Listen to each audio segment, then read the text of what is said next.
Ready? Yeah. Welcome back to the podcast. I'm Miss Devin. We got our guest, Jessa Jacara. Hi. Thank you for being here, Jessa. Of course. I'm happy to be here. Yeah, you're hands down one of my favorite artists, fashion designers that I follow, that I know personally. So it's like a privilege to have you here. Thank you. Yeah. Can you tell us who you are for the sakes of the podcast? Yeah. So I go by Jessa Jacara. Jacara is my middle name, and that's also the name of my brand. So I'm a fashion designer, and just I feel like all around artist. I like to do different things like modeling or set designing, just anything creative. Really, I enjoy it. What got you into fashion? I've always liked it. I feel like just growing up, and probably music, I guess, would be fair. I've always loved music videos and watching them.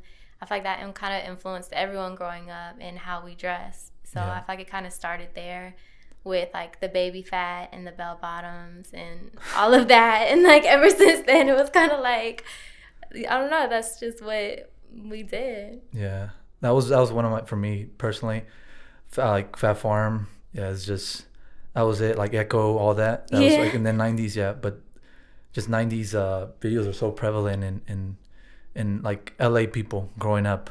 Mm. But was there a specific like artist or like a moment that you felt like, damn, like this is something, that I want to do?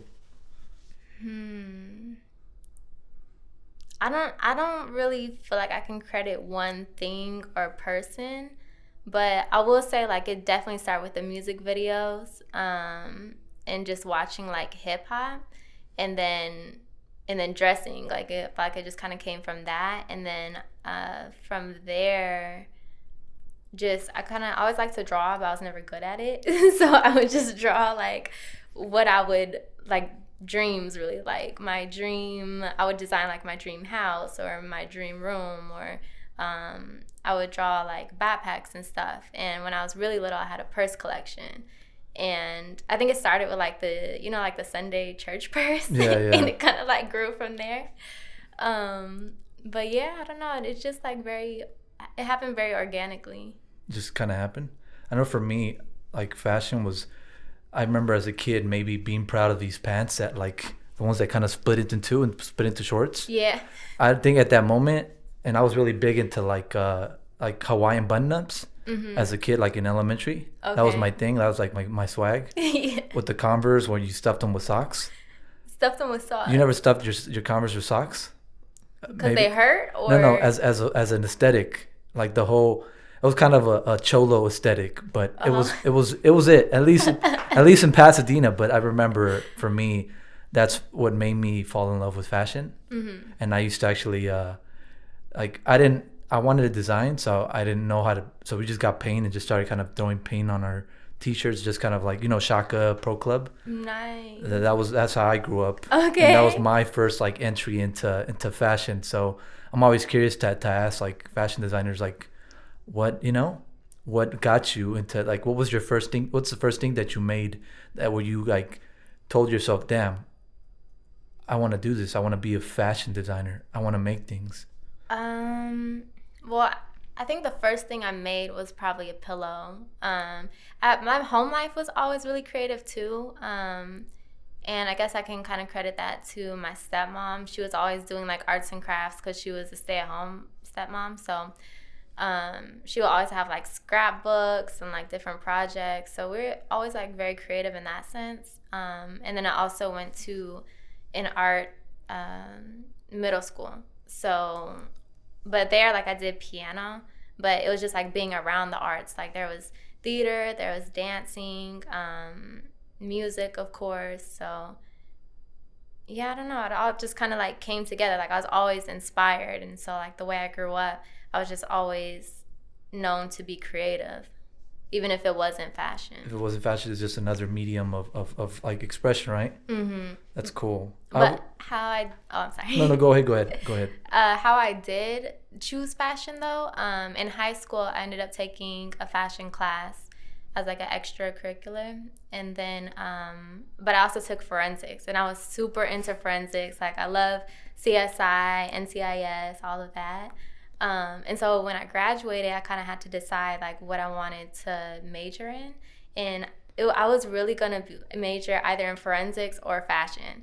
And I just chose fashion because I was thinking of like long term. I was like, I don't know, like psychologically, I feel like being in forensics could mess you up.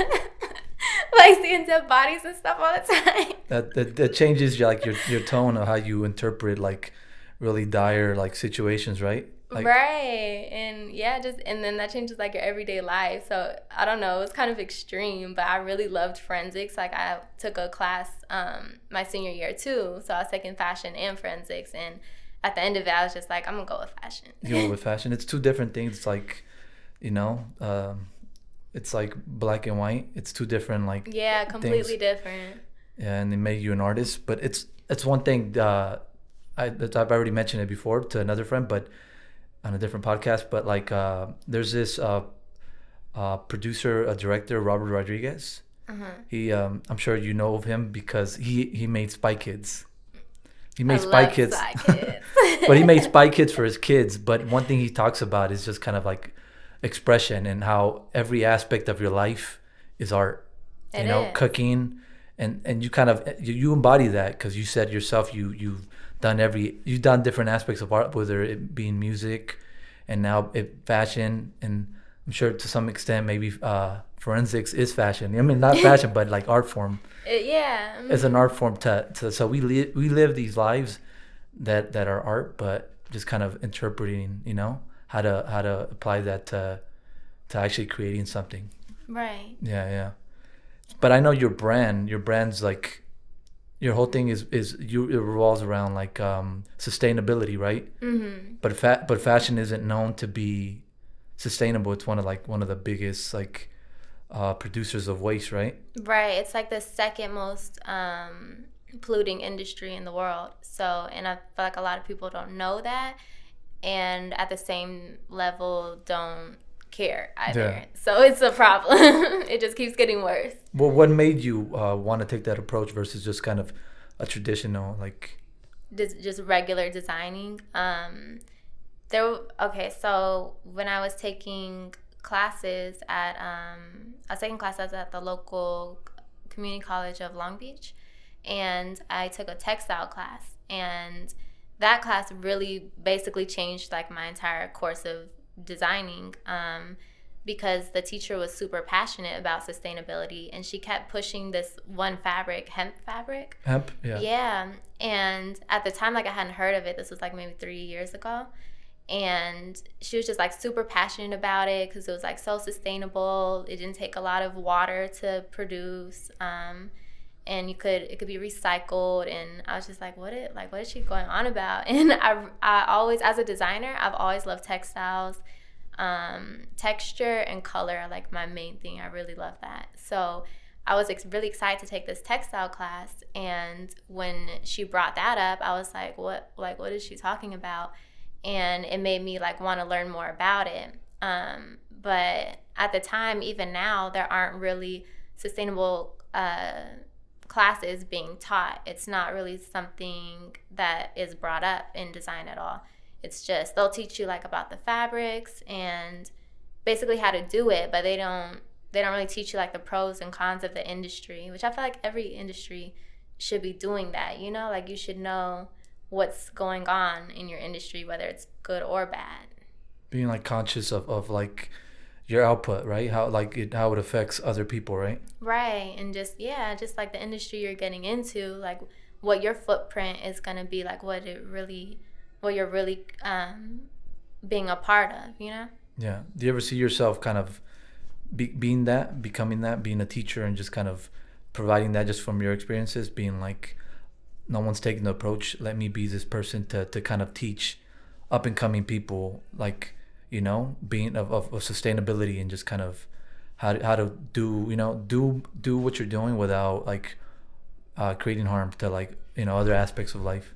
Yeah, well, that's the goal. Like, So like fast forward from that class, I ended up leaving that school and going to a different one, like 50 miles away in Costa Mesa, Damn. just because they had a sustainability program. Like they're like the only school that I could find had one. So I was like, okay, it's gonna be worth it. And they have a certificate that you can get from the program, so you'll be like certified in it. And so I was really excited about that, and that's basically what I took a break from designing to do that and really learn about it, because I wanted to do the sustainable design the right way, so yeah, it was important for me to take that break, and then refocus on and be able to like create how I want.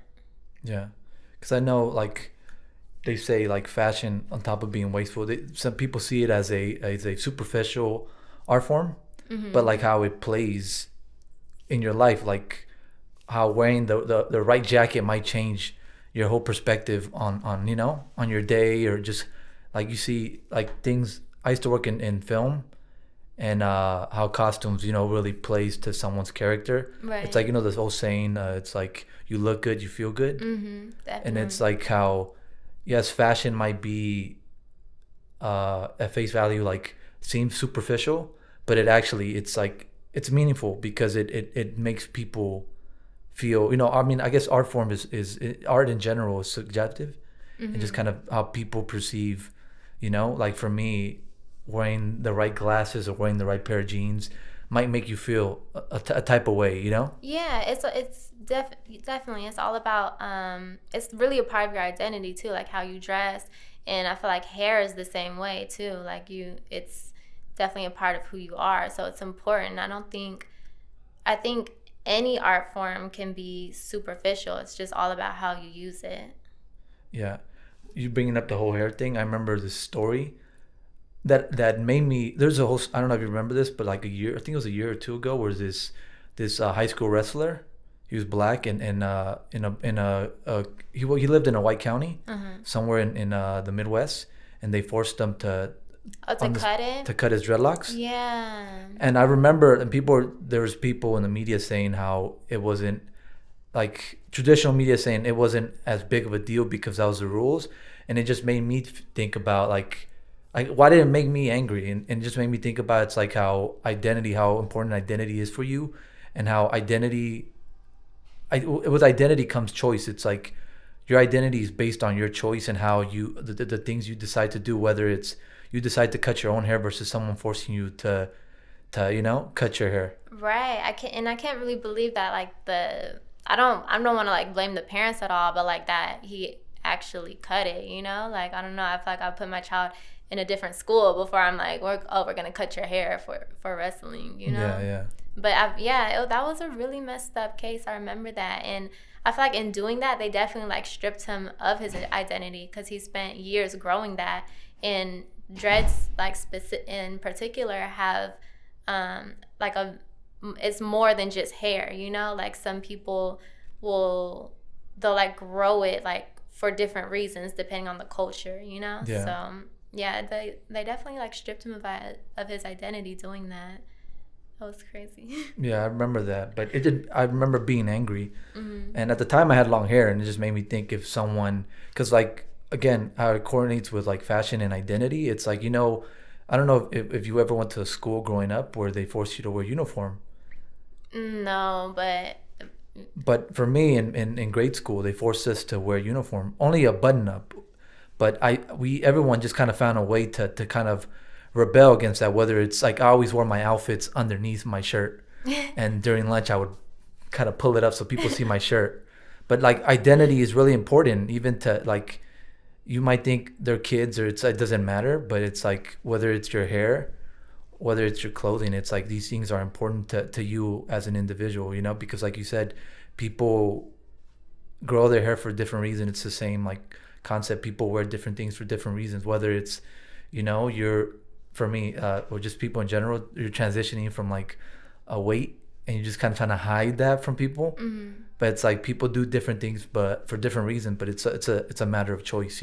Right. Yeah. And society wants us to like conform so bad and like be something that they can control. And I feel like when we're free and we're able to express ourselves, like I feel like in a way like it scares them because they're like, oh, we can't control that anymore. Yeah. And I know too with that, like mental health. You post a lot about mental health as it relates to like being an artist. Mm-hmm. I know you posted this one thing that really resonated with me. It was a thing. What was it? It was how you're still an artist even if you don't post things or you don't put things out. It's Yeah. like we all do things at our own pace. Yeah. Um, yeah, it's crazy because I feel like I've only shared like maybe 20% of my work. I just don't, well, I don't know, maybe I'm like partially a perfectionist. And then the other time I'm just like, I don't know, I feel like I'm just being an artist where it's like, okay, something's either never done or I'm just like overthinking it, but yeah, sometimes or like you'll have a block. Like we have blocks all the time, and you're just trying to like get through it or figure it out. But social media like wants you to share all the time, and like what are you doing now? And you have to constantly be working, and that I don't feel like that's healthy at all. Like you have to take breaks. You have to go at your own pace for sure. Yeah. What is one thing you would tell yourself now that you would tell yourself your younger self about whether you being an artist or just you in general, like pursuing the things that you're pursuing? I would say probably to that you have time and to go at your own pace. Go at your own pace. Yeah. I've always felt like I was running out of time, and I don't really know where that came from or why. But yeah, I always kind of felt that way. And then now, like, even though now that it's even later, I'm just like, now I feel like I have time and that I can breathe. And I don't know, like, where the change came from. I guess probably just like telling myself, like, it's okay. Like, you do have time. You don't need to rush. And I think, like, taking that break to figuring out which direction I wanted to go with design and how to go about it, I had to slow down and I had to take a break just to learn it. So in that, like, and in doing that, I got more comfortable with slowing down and not rushing anything. So I was like, you can't, well, one, you can't rush greatness, right? That's true. And two, it's like, it's going to happen on its own time. And, I love this Nipsey song that I play. And it's like, he says, I know perfect timing feels like I'm too late. And I just like really love that song because I'm like, you're never too late, like you're on God's timing and you just go at your own pace and it's gonna work out. Mm-hmm. I know, like what you're saying, like we spend so much time kind of comparing ourselves to our peers or just people who have been there, been to the places. It's like some people blossom before other people, right? It's like Right, yeah. we are telling our own story, not other people's stories. So it's like I found myself in the past where I'm like, because I have so many different ambitions and things that I want to do, this podcast being one of them. But I remember seeing that post that I just mentioned about like doing things at your own time, how like you're not any more or any less of an artist if you haven't put something out, because there is a pressure, I think, from society to, at least in the States, to like put something out. Like if I think it's social media. I don't even think it's the States. I think it's the whole world, and the whole world putting pressure on you to be like, what are you doing now? And even like phone calls from family that it's like, what have you been up to? And it's like, sometimes I want to be like, nothing. Is that okay? it's sometimes it's important to kind of protect like your sense of being sometimes, because like people always want to kind of try to get you to justify yourself to them. It's like even if sometimes family might not have like ill manners behind that, being like, what are you doing now? It's like, because like in some sense, as like, because I know it could kind of be toxic. It's just like I remember growing up, family members being like what are you doing? And you tell them what you're doing, they're like, well, you ain't shit, Yeah, like it's not enough. like it's not enough. Yeah. Or just kind of being like, I'm gonna humble you. It's like, why do you need the need to humble me? Right. It's like, Toxic. It's toxic. But I know now, I guess I guess social media has its benefits and it's positive. It's like now mental health is more prominent. It's like it's not as taboo to talk about anymore because we all deal with mental health in some sense. So it's like, Definitely. Especially like coming out of this pandemic, I feel like all I'm seeing right now is like ads for mental health and like how to deal with depression and stuff like that. Because now it's like, oh, the whole world went through it, but I guess I guess like collectively at the same time. Whereas before it was like, okay, like yeah, everyone has their problems, everyone goes through it, but we're kind of like all went through it together, and now it's like, okay, let's talk about this. yeah. Because I know during the pandemic, there's also a pressure to like you have all this free time. That was the worst. That was really the worst. Yeah, because you feel like, okay, I have no excuses now. Like, you know, you should be creating your best work and like you should, and the like the most volume too. But I don't know, people take it different ways. Like there were months where I was just like, I don't know, I just like could not create. Like I felt blocked, or it was just like it was a depressing time. It I feel was. like, yeah. It's like you don't even know like what the future is looking like, what you're gonna do, where you're gonna be next, and so it's like it's hard to create in that kind of environment. Yeah.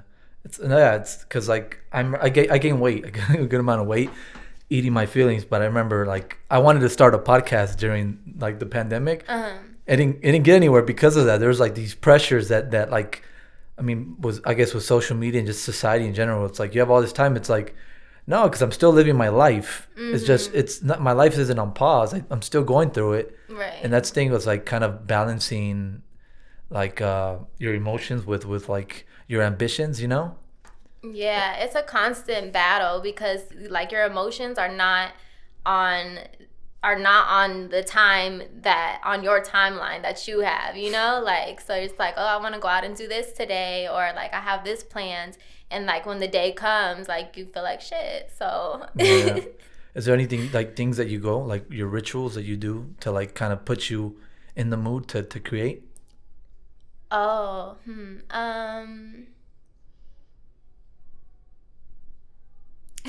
I don't think I have a You don't have a ritual or ritual? Like you wake anything. up, you have your cup of coffee, you know, you say your Well, do you mean? mantras.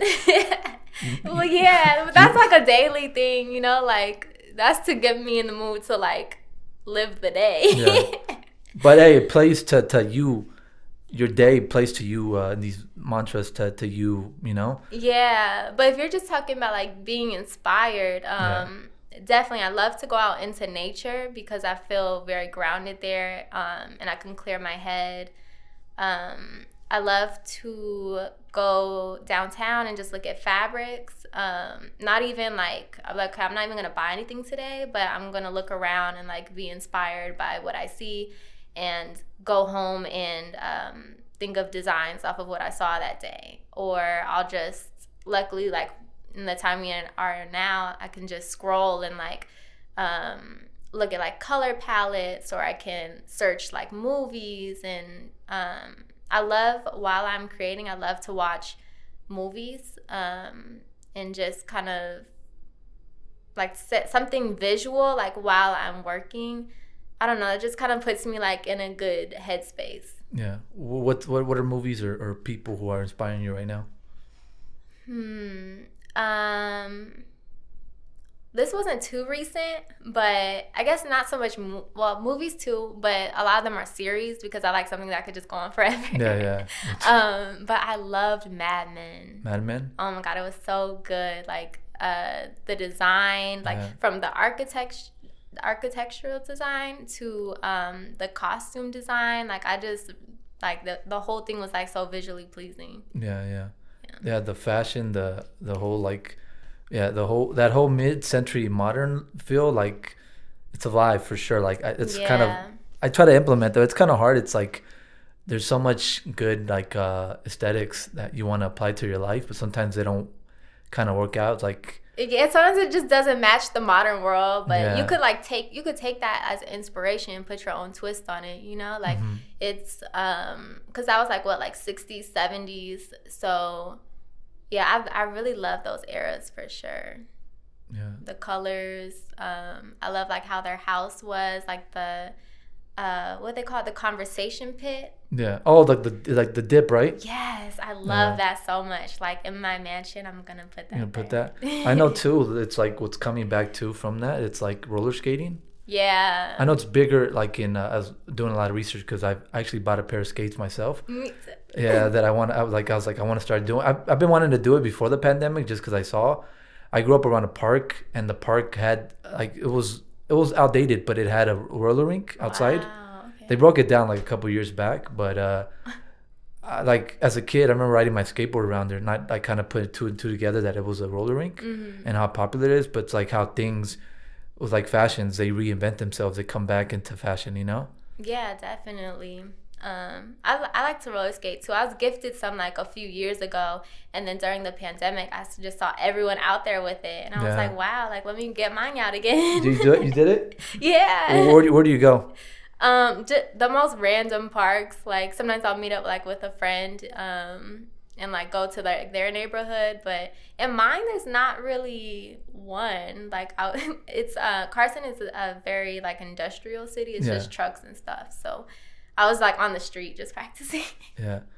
I haven't even got out the house with them. You know, it's one thing. It's like with certain things, it's like roller skating isn't as prevalent anymore. Hmm. So like it seems the way like perceive it now, it's like it seems more like it seems like I remember looking at him and someone saw me, noticed me looking at him on my phone.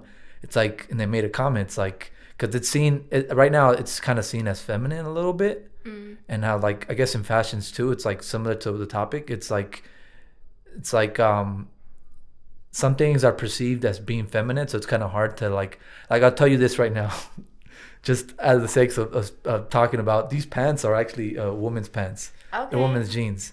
I know a lot of men that do Yeah, that. yeah, Like and women do that too. Like we'll go to the men's section to get shirts and stuff. So yeah. It's like for me, I admire you because you're living out one of my dreams. You know, to be a fashion designer. I still like. I know there's still time. There's no like time limit. of course, Yeah. yeah. So like at some point in my life, I do wanna go back, um, to doing that Right. because like I love fashion. Sometimes I can't afford the fashion brands that I'm inspired by, but like I like implementing that because like I said, it makes me feel a certain way, and that's I think for that too. Like with roller skating, it's like there's a mood to it, you know. It's like Yeah, it is definitely. Yeah, I feel like it is definitely seen as more feminine now, but at the same time, um, I would just get out there and do it, and you'll probably start seeing like there are men out there doing yeah, it yeah. too. I know like they're doing it. I live in the hood, right? Uh huh. So it's not there's not as an accepting. At least I know it is in Crenshaw because there's literally I was doing research. Yeah, I was gonna say that. It's like a community roller rink around like some type of tennis court or something. A tennis court. Well, they have I've been doing like I saw it on YouTube. What do you know? You've been to one? well, LA has the roller rink, like where An outside roller rink? I saw one. There's no like inside. inside. There's one in Glendale that I want. I've been wanting to go for years. It's just like not wanting to do it alone because society's like Well, let's go. let's go. I'm down for it. Yeah, I'll yeah. bring mine. You bring yours. Like mine, I picked like an orange color. Like it's pretty cool. I was like, I was proud of Match them your when they shirt. came. There Match we my go. shirt. Yeah, yeah. So it's something that I wanted to do, but it's like with that, like if I ever started a fashion brand, I want it to be. I mean, in sizing because I'm bigger, I want it to be like more of a loose fit, but more of a neutral, like neutral feel, like being multi-gender, Unisex. Okay. unisex. Yeah. Yeah, yeah. It's like there's like I think about like maybe, I mean it's so popular or just people see it as hype, but like Kanye West who kind of a lot of his stuff he does it's like unisex, you know. Mhm. Are there artists that inspire you currently, like that you try to kind of implement that into what you're doing? Um, as far as fashion design, not really. There's like brands I really admire, like Scar Scarpelli. Scarpelli? Uh-huh. Is it what is it? Is it Italian? Italian, yeah. I probably butchered the name, but Yeah, um, you did pretty good. she's doing amazing things. I've been looking at her recently.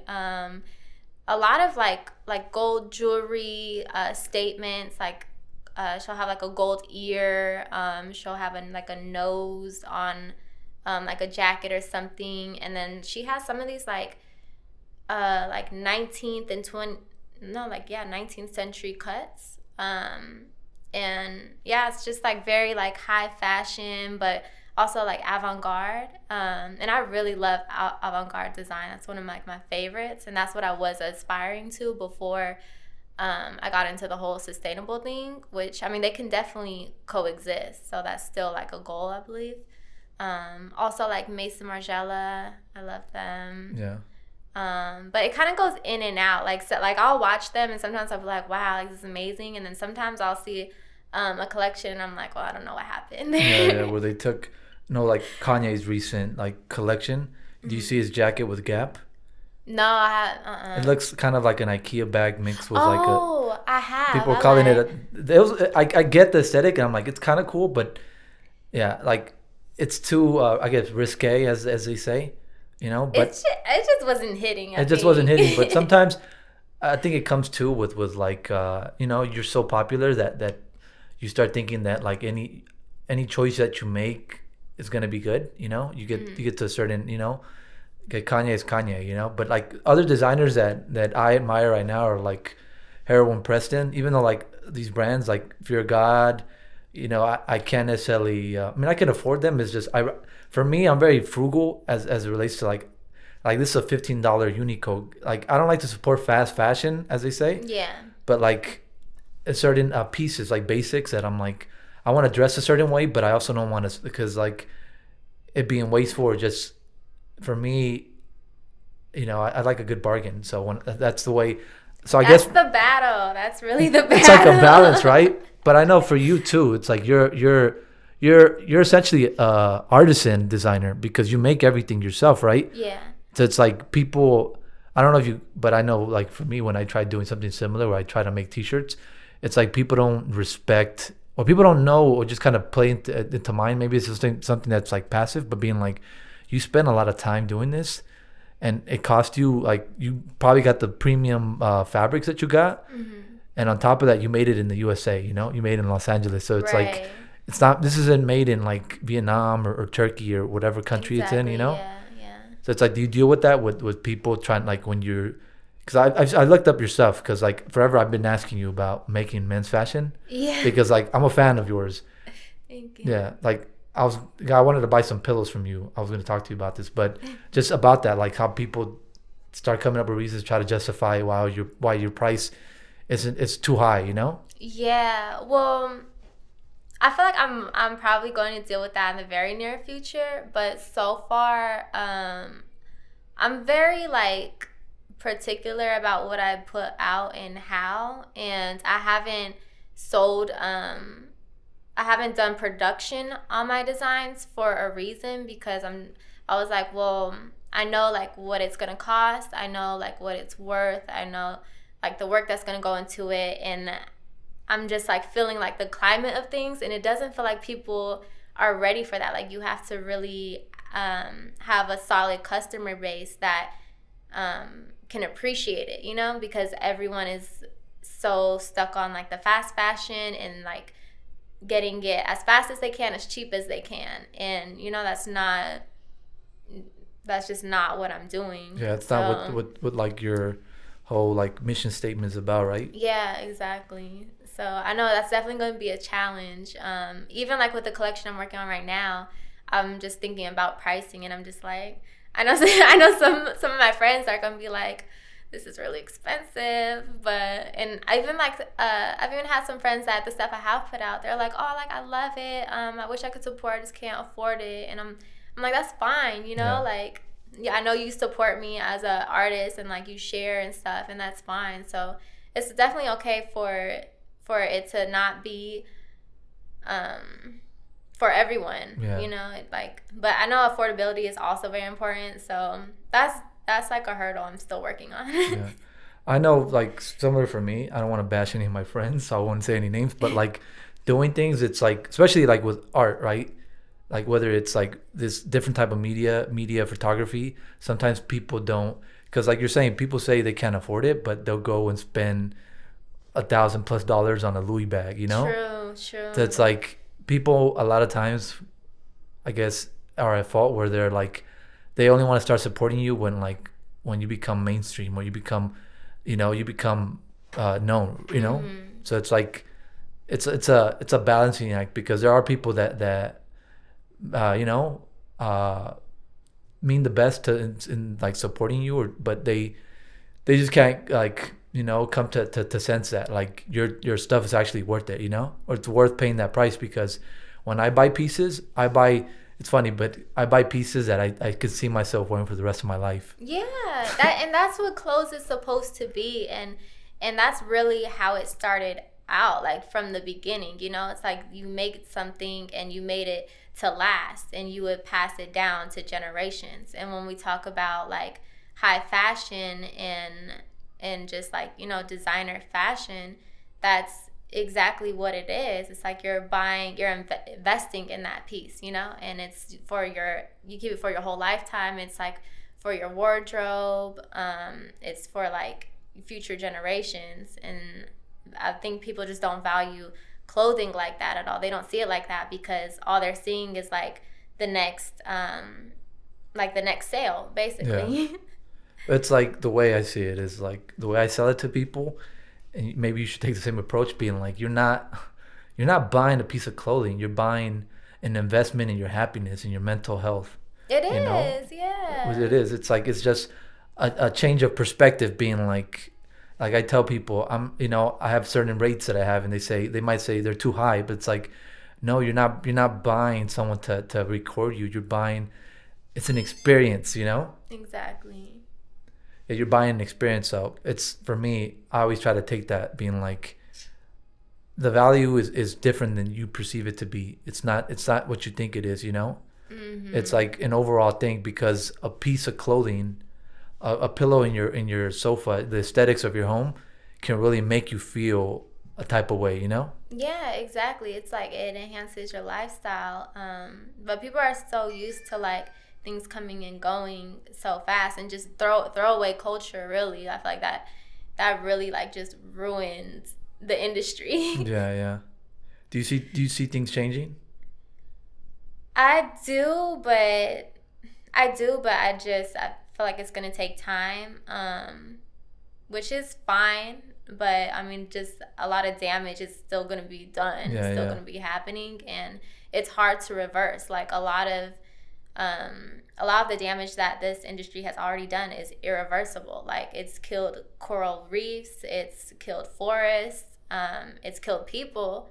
So yeah, and I hope like the change comes faster for sure. But I'm hopeful.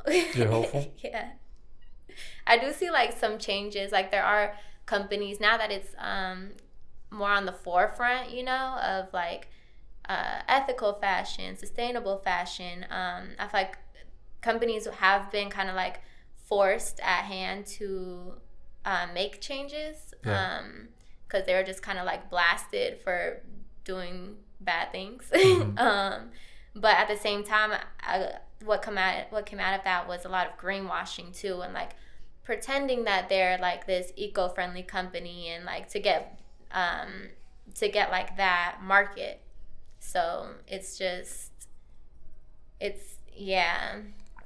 I I feel mean, like the greenwashing needs to stop for greenwashing. I sure. mean, with greenwashing too, it's like companies too. Like I was especially last year, where they're trying to they try to fit the agenda of what might like make people, because it's all about, I mean, especially for bigger companies, because a lot of times bigger companies are the ones that are making the impact, right? Because it's like you're not in your lifetime, if your brand stays like small, or just, you're not going to be producing at the mass at like big companies like H&M produces, right? So Right. your footprint will, it's nothing compared to what they might do in like a year versus what you might do in your lifetime. Exactly. And really it's the bigger companies that have this all of this opportunity. And it's like, yeah, it's going to cost them more, but they have the money to do To it, do it, yeah. They just don't want to, because they're benefiting off of like basically they're benefiting off of like slave labor and like unethical practices. So and I hope they do. Like H&M has made like different pledges to like reduce waste and like not work with manufacturers overseas that do unethical work. And but I don't know. It's like time will tell. Time will tell. Yeah, I know too. With like people are criticizing like LeBron James because he was being outspoken, but at the same time they're like, well, you're still supporting the NBA that like supports China, or Nike that still produces in China, that with everything else that's going in China, just kind of like that goes against like common human rights. Right. Do you think? What did he say?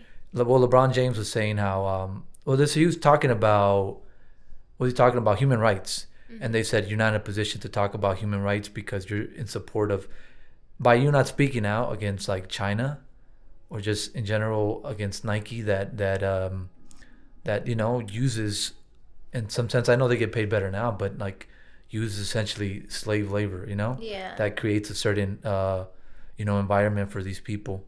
So do you think athletes or just people in general, like designers, that you think they're at fault for being part of a company that does this, or is just something that's like the thing of a greater evil, or like the lesser of Two evils. yeah, Yeah. yeah. Well, do you mean like from? Well, do you mean like say with LeBron, like because he's part of the NBA, that's a part of Nike, that's like in that way, or like the small designers that are starting out? No, do you think there's some responsibility on his part because he is like a face of a bigger company? Mm, Do you think athletes or just people in general, designers, they're at fault for, because that is the structure of fashion, or just in general of product, which is production and like cutting costs, because it's right. all, at the end of the day, it's all about making money. I don't feel like it's their job to, but I feel like you should definitely be using your power for good, Yeah, like don't just sit there and take in the money and ignore like all the problems that, or like the evil where that money came from, yeah, basically. So yeah, I feel like it is good that he spoke up about it. One person can't do everything. yeah, He doesn't own Nike. He can't control what they do, but he could like speak up and say like speak for the people that don't have a voice. yeah. I feel like it's important for people to do that for sure. Because I know people are quick to like criticize him, just criticize people in that position, but being like, well, you still wear Nikes. You're quick to put pass on someone that is the face of Nike, but at the same time, you're still buying Nikes. Right. It's just you're not in that position, so it's like you're being like, you hold people to different standards that you try to hold yourself to.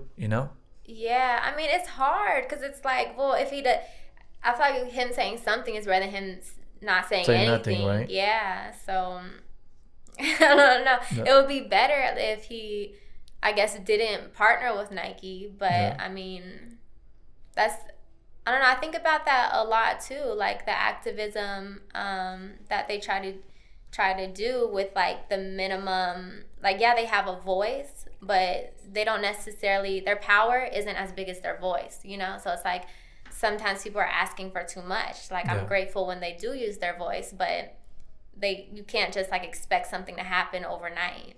Are you conscious in other aspects of your life, because you're a designer, being like, well, I have to be conscious of the brands or the businesses that I support? Yeah, definitely. I mean, I don't even really shop, but when Yeah, I do, like, I'm very conscious of like who I'm supporting, what that business is. I love to support small businesses, especially like when I'm eating, like yeah, mom and pop shops. If I do shop, it'll be definitely sustainable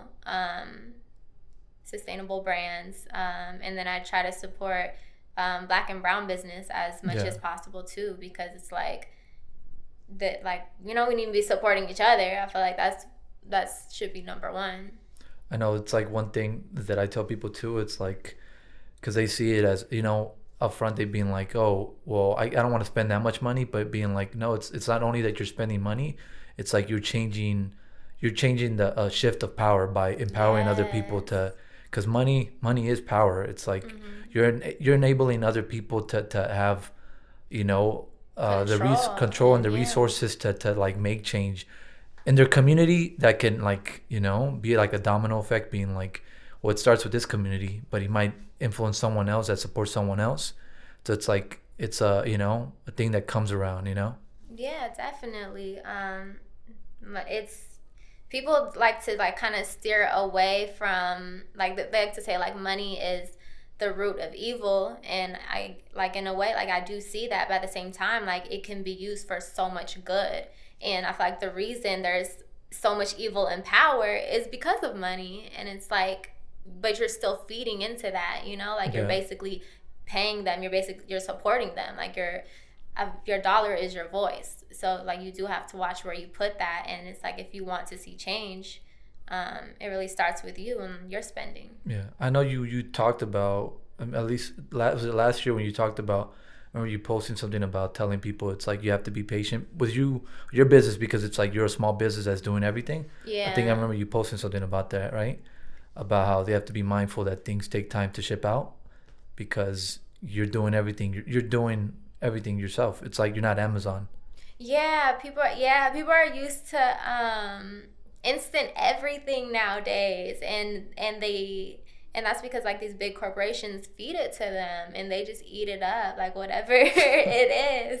And I don't know, I think it's important to you like if you're going to support a small business, you have to understand like what that is, and why you're supporting them, you know, like are you really there to help like uplift them and in your community, or are you just like doing it to say you did it, and but you're still treating them as if they're like Amazon or something, you know, Yeah. and it's not that at all. No, I know. I during that whole thing, I wanted to put my money where my mouth is, so I supported a local tire shop that I go to. Right. They but like I bought new tires from them. I'm like, you know what, I have to put in, so I bought tires. They're pretty expensive compared to like a traditional, you know, big house like was it USA tires or whatever. But Right. and I remember cashing in the warranty that they said they had, and they finding out that they couldn't provide that warranty that they said they could, Oh no. which I felt bad. But I'm like, it's just, but it's what, like, you have to kind of live what you preach, you know. It's like I want to shift, I want to empower other people, whether, you know, especially black and brown people. And it's like that's just the cost of doing things. It's like the cost of supporting someone like you. It's that you're gonna make a change in the industry. It's like, yes, it might cost a such price that you at the time you might feel, oh, it's too much. But it's just changing people's mind about how, you know, what that means, supporting someone like you know. Yeah, and valuing the product and knowing it's not the same product that you would get from these huge corporations. Is fashion, is like, is your clothing, like certain pieces of clothing that you own, are they sentimental to you? Oh my gosh, yes, these pants. I have two of these. So I have a black pair and a green pair, and they're vintage. They belong to my mom. But they just like fit me so well. Like I found them when I went to the storage with my dad, and I was like, oh my gosh, like he's like, it was like in a box of hers, and I put it out, and I was like, why do these look like they fit me? And so I just took them home, and I was like, oh my gosh, like they're vintage and they were my mom's. Like they're the best thing ever. Yeah. And it's for me myself too. It's like some people would say that I'm a hoarder, but like clothing to me, Hmm. like they mean different things to me. You know, mean different things at certain parts of my life. You know, I wore these pants, not these pants specifically, but in general, it's like I wore these pants when I went on a first date when I was in Uh-huh. middle school. I Yeah. wore this sweater when I was insecure about such and such. But it's like for me, I find it hard to, like, I don't throw away clothing because like it's they're so meaningful to me. Like they mean different things at different parts of my life. Like those jeans or your mom's, and they mean something versus Yeah. just someone that, you know, is not you, might be like they're just a pair of pants, you know. Yeah. But for me, fashion is sentimental, and it is like a tool to kind of fuel who you are and your identity, you know. Yeah, exactly. And I think it's important for us to connect more with our clothing too. Like don't don't just buy it like, oh, I'm going out tonight, I need a $10 dress. and then you throw it away the next week because you don't want to be seen in it again. Like, I feel like people need a shop for like their lifetime, you know? Even if your styles change, like a fun project I actually been working on is taking the old clothes I own, because I don't really like to throw them away either. So I'm finding like ways to redesign it into something that I wear today. So it's like, okay, maybe I thought this was cute like 5 years ago, but I wouldn't wear it today. And so I'll put it on my mannequin and I'll just like play with it. And I'm like, okay, I'm gonna turn this into something I would wear now. And that's a good way. It's called like upcycling, to hold on to your clothing and still like get the most out of it, basically. Yeah, that reminds me of like Reformation. You know Reformation, or is it Redo, the jean brand that kind of? I think it's redone. Is it redone, or it's mostly women, right? It's a women's brand, right? I think so. Yeah. It's like where they take vintage jeans and they just kind of reshape them to a modern fit. Yeah. Yeah, definitely. Like upcycling, that's on the rise too, as well as reselling, which they said like the reselling industry is projected to grow 5 times, like in the next 10 years or so. Wow. So, I mean, that's like great news. But also, if the industry doesn't slow down itself, no amount of reselling is gonna save the planet. You know, there has to be some like moment where they're like, hey, we can't keep making things. Just kind of take what we have and just kind of doing something with them, you know? Yeah, it has to slow down. They're just like overproducing, and it's crazy, like the impacts it's had on lives and the environment. Yeah, I hope they do better. Yeah. So it's around 4:30. Do you have to go? Oh, it's 4:30. It's almost 4:30. So we'll just cut it here. I know you're short on time. Jessa, thank you so much for being a guest. Thank you. You're the best. Yeah, appreciate. Hope to have you back. I hope so. This was really fun. Yeah, cool. We're gonna sign off. Okay.